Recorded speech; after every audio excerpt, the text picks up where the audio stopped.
I know you are very excited about Chapter 3 for group, another recording with Dr. Veal.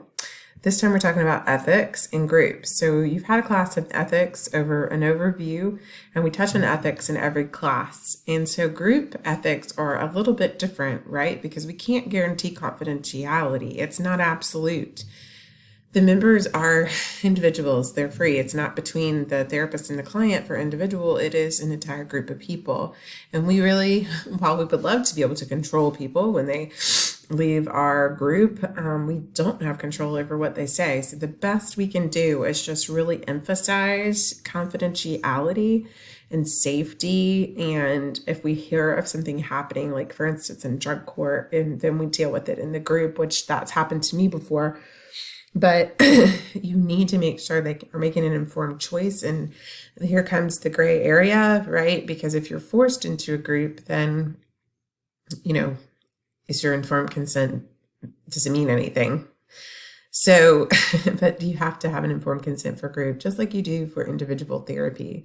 And you want to educate those group members about their rights or responsibilities. And it's ongoing.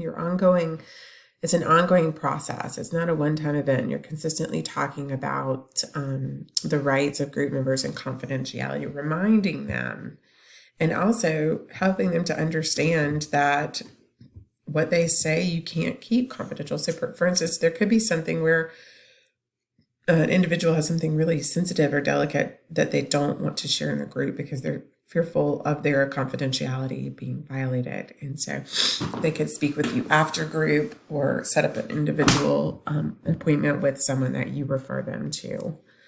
It certainly wasn't always a safe place for my group members to speak about things in drug court. And I made sure they knew that, to be very careful about what they said, as far as not wanting other people to know, because I couldn't guarantee confidentiality. You're working with people who are in early recovery and using and know each other in a rural community. So I was very honest with them about that. There are exceptions to confidentiality, just like the same ones we have for individuals. You can see here, danger to self or others, abuse or neglect by a minor, elder, or dependent adult. The client needs to be hospitalized for a variety of reasons, or some kind of court subpoena, or they request a release of a record.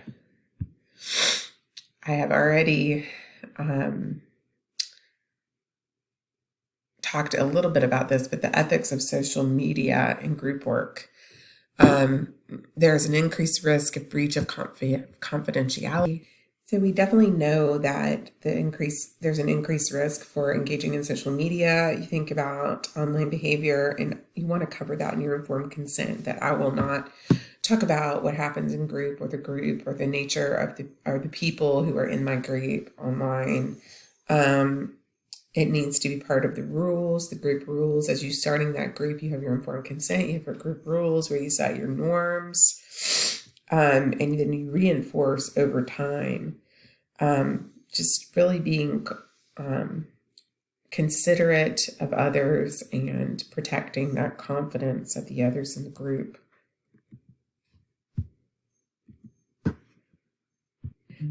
Of course, those of you who have me in class have already heard me discuss the issues with involuntary groups, because I had so much experience with involuntary groups. And so you read the text and it talks about how do you help to get the buy-in is what they're talking about. How do you get them to reframe it? I mean, is it voluntary? I mean, their option is usually jails. It's not a great option, but still, how do you reframe the choice or empower them that they are making a choice? They could say, forget this and do their time, but this way will help them get something out of it. So motivational interviewing is a good way to do that, and helping them to work through not really having a say, continuously doing the informed consent and reiterating confidentiality. One of the big ethical issues we dealt with a lot was the drug court team wanting to know what happened in those sessions. And right before I came out of the drug court system, I was fighting and advocating for us being able to know as clinicians what if they used and not tell the team. I felt like they are catching them. They drug test them constantly.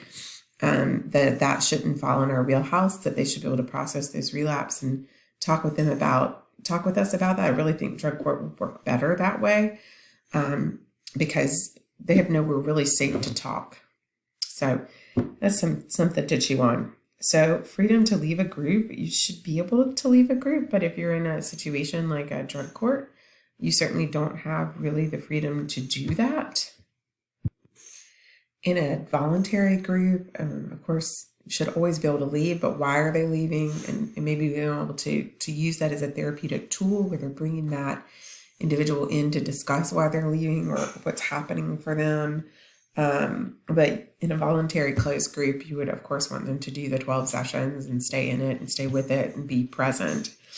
There should be freedom from coercion and undue pressure from the group leader and the group. Of course, you're going to encourage people to go deeper and to share more without them feeling coerced. So it is a delicate balance there, but making sure that it's always therapeutic in nature.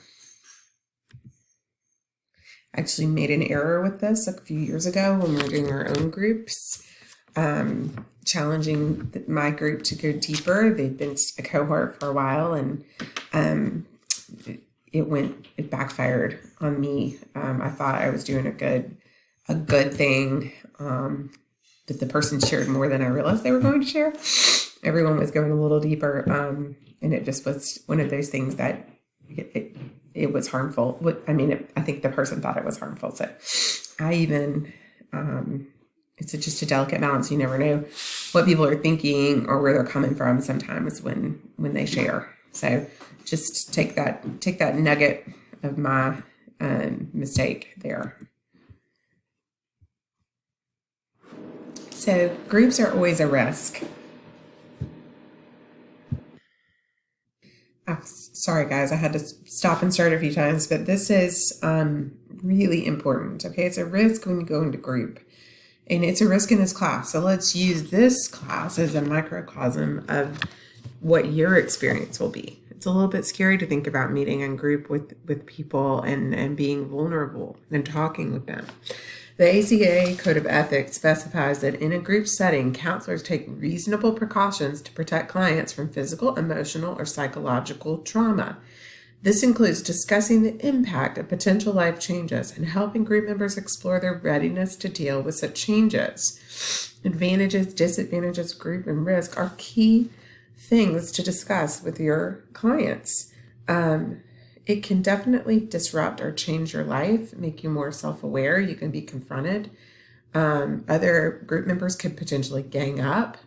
There could be a lack of safety depending on someone in the group. And one way that you help is to minimize that psychological risk. That story I just shared, it was an accident. I didn't mean to hurt the person. I didn't know they were going to go to the level they went. That was not my intent. So also as group leaders, we have to be careful and be able to ameliorate those issues if they come up. And I did, I think, but, the rest of the class, they went deeper, but it wasn't something that after created such shame that they shared, that it was intolerable. So for you guys, just being aware of that, we're in class and we're together, and I want you guys to try to share a little deeply when you're group participants and group leading in our class. But I also want you to be mindful of the fact that this is your cohort. so we don't want anyone to be uncomfortable or, but it is uncomfortable. I mean, it is a risk every time we meet and we do something like this. And it's part of the reason your group participation is really coming from another group where you are having complete confidence there and just journaling. You as the group leader have power. You're in charge of the group, and you got to be sensitive to your impact on the group and make sure your boundaries are clear and you don't abuse the power and the privilege of having that status. Making sure that you have good boundaries and don't bleed over into personal relationships. And or another thing that is really unethical is to be a group member to be a group leader and an individual therapist. Now, there are certain situations where that might be impossible not to do that, where that is okay. But sometimes that could be very difficult because the person in group, you know more about that person because they're your individual client. So we can get into that more. I want everyone to be reviewing the student manual alongside each one of these lectures and time we spend together in class. We will be using this book when we are in class together, but please review 34, 35, 36, 37 in the student manual and look at the ASGW best practice guidelines for group. Please read through this. It's an easy read and it flows through exactly what group should be like and how it should go in its most ethical model. And then we're going to use some of this other information like case vignettes and things when we get back together. And subgrouping and out-of-group contact. And what subgrouping and out-of-group contact is exactly what it sounds like. It's socializing among group members. And while with some theoretical models like feminist, this could be productive and part of the model, it can also be a climate of secrecy and gossiping and cliques, forming in subgroups, meeting outside of the group process. The group is meant to be a practice, not be the relationships itself. So you have the practice of the relationships, the practice of assertiveness, the practice of the psychotherapy group there, and you're practicing with your group members and you're close with them, but that doesn't substitute for relationships outside of this microcosm. It's just an example where you're practicing. Yalom explains, it is not the subgrouping per se that's destructive to the group, but the conspiracy of silence that generally surrounds it. So really at an unfair advantage, right? If you've got a subgroup meeting and talking and then you're back together and the other group members do not know about that, that can be very detrimental to your group process. And a skilled group leader would bring that up in a non-hurtful way. Let's talk about this. How does this feel? What is this like? And it really could be of great therapeutic significance, honestly, to process it like that. Not always fun or easy. Again, like in individual therapy, our values influence can be very influential in what we do and say, and we have to watch ourselves even more as a group leader with ethical bracketing because there are multiple people and there are things that are going to be incongruent with your inherent value system in any way, and finding ways to make sure that you do not influence people in your group with your own values is of key importance, and it's unethical to do so. You also are in charge of the members who are trying to impose their values on others, and you could use the questions, the open-ended questions, and connect group members to explore how that value may be impacting the others in the group, and monitoring that to make sure that nothing is being imposed on others or forced on others. Religious and spiritual values and group counseling. Addressing these values can be sensitive, controversial, and complex. You have to be aware of your own values and your own experiences, which is why we delve into it so much from day one. As you may recall in foundations, theories, every class, skills like strategies, techniques, we are sitting here, we are talking about this because the more that we're aware of our own beliefs and values and biases, and I will tell you, you think you believe one thing today, but in a year from now and 2 years from now, those will change based on your career. And as a 43-year-old professor and private practice owner, I can say the values that I had even a few years ago are very different than they are today. I don't impose them on people, but I think it comes with the fact that I meet and learn every day from so many people from diverse backgrounds that it helps me to have empathy and love and concern. I may not subscribe to that belief or value or live my life that way, but I certainly have no judgment. And I definitely, as an EMDR therapist, understand the depth of where a lot of the things come from our past. And that's just my lens. Your lens is probably different, but we have to make sure that we do not impose those values on others. While it is important to follow your clients in group when they talk about religious or spiritual values, It is not best practice to center your group around a religious topic because of the heterogeneous nature of the group. Spiritual practices are more acceptable, but it's more, you would do more intervention techniques based on theory and follow your clients as they talk about these things that are coming up for them personally, which is no issue at all with that. So some ethical issues in multicultural group counseling, like we always just talked about this, you have to be aware of your cultural values, your biases, confront the stereotypes that we all have. It's not that we don't have them, it's that we do something about them when they pop in our head. Implicit bias is a real thing. We can't help the bias that's in us. It comes from media and family and all sorts of other places. And so it's inherent and it's in there. And so the thing that you do with it is you confront it in your mind and go, okay, I see that. That's not good that I had that thought. I'm going to have a different thought, and I'm going to use my education to confront that and to change my view. We must be very sensitive and competent in addressing all forms of diversity. And we want to invite members to share their pain from social injustice they have encountered, which is, I really tapped into that a little in our first class when I talked about my drug court client who had her son shot in her front yard. And I highlighted the injustice of this client having to go through the same stressors of drug court, yet having all these other stressors with racism and oppression and safety, violence that others in the group did not have. So highlight those, talk about them, get that elephant out of the room. And transcending that cultural encapsulation, don't impose your worldview on the members. Recognize those differences among and within the group, right? So that means getting to know your group members as individuals and not putting them into a category based on the way they look. And you get to know them and know who they are and know that they, your bias shouldn't put everybody in a certain box. Making sure that the values of the group process align with the cultural values. And that means making sure that you don't impose techniques or interventions that don't align with the cultural values.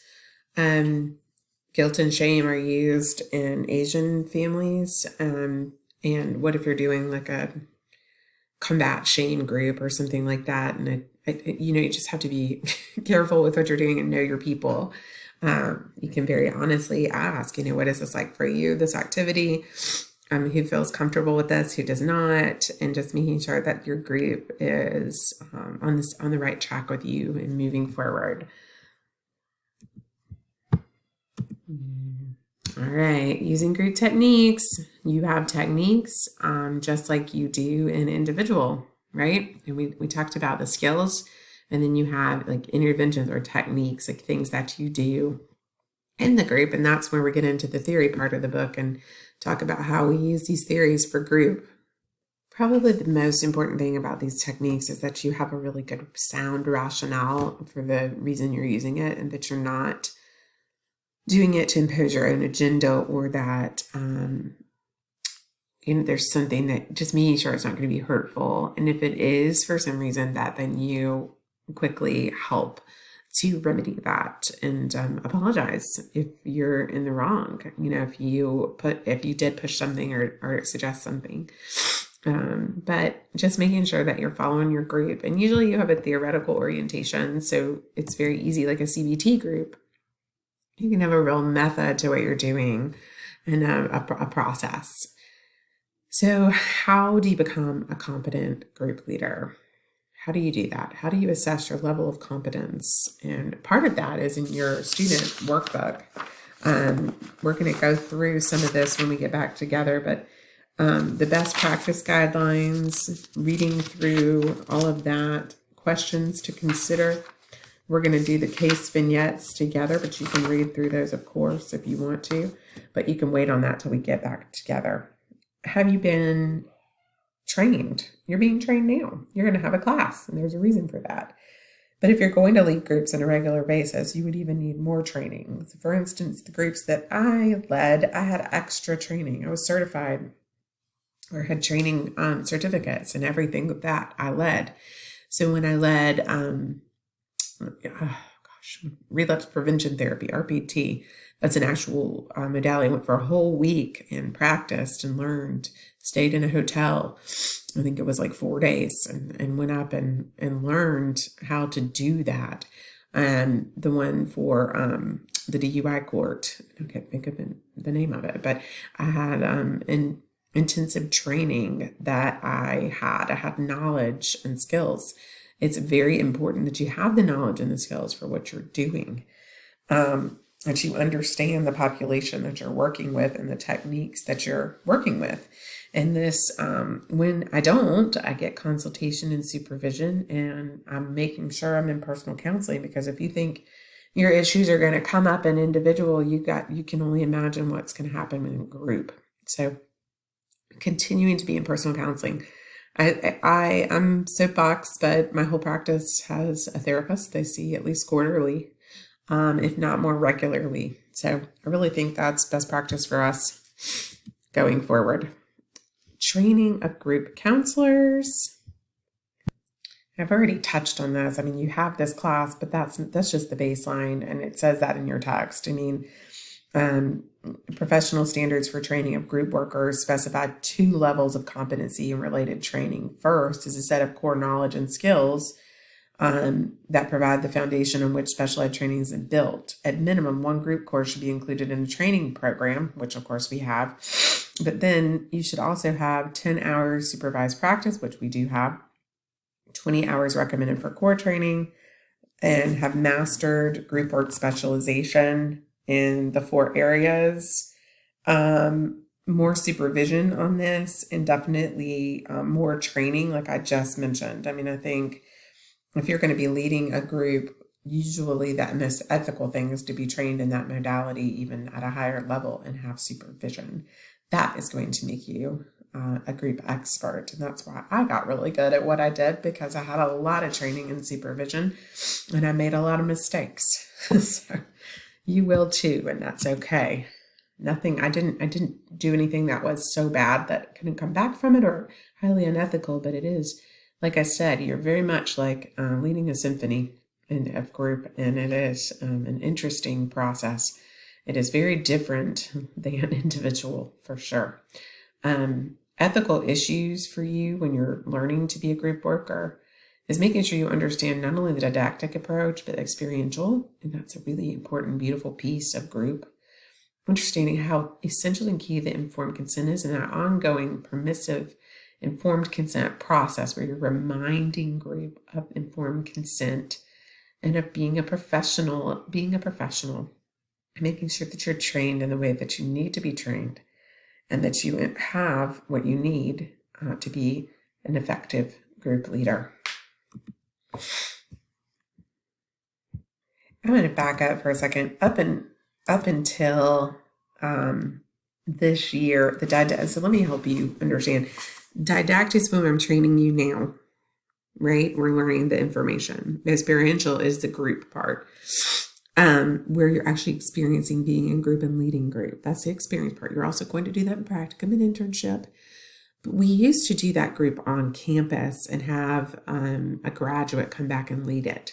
And it was great, but also a risk, I think. And we had to find the money to pay that person. So we've changed this into where we do the group leadership in class, and then you do that group experience outside of class. But still, it's going to be very experiential when we meet together, and I'm going to talk about that process together while I'm going to do the informed consent, and then we're going to go over our group rules, and I'm going to start leading our group, and I'm going to do a check-in, and then we're going to go deeper, and we're going to go through those stages in a class together. Not as in depth as we would in the total group participation, where someone not in your class is leading group. So just so you understand all of that and understand what's happening there. But as you continue training, you also need to make sure that you understand that. In some groups, we would have done the group experience in class, and that your text talks about it. So if you're interested in learning more about that, make sure you read. That's interesting, right? We should make sure that we're up to date, That is part of the student manual here with we got the ACA Code of Ethics, we got the ASGW Code of Ethics, making sure that we are trying to avoid malpractice suits from clients. Following those Code of Ethics, you're going to be fine documenting, getting supervision and consulting in the ethical decision-making model, and you're going to be okay. Please make sure you read over liability and malpractice there on the end. And then also make sure you read through the ASGW best practice guidelines in your student manual.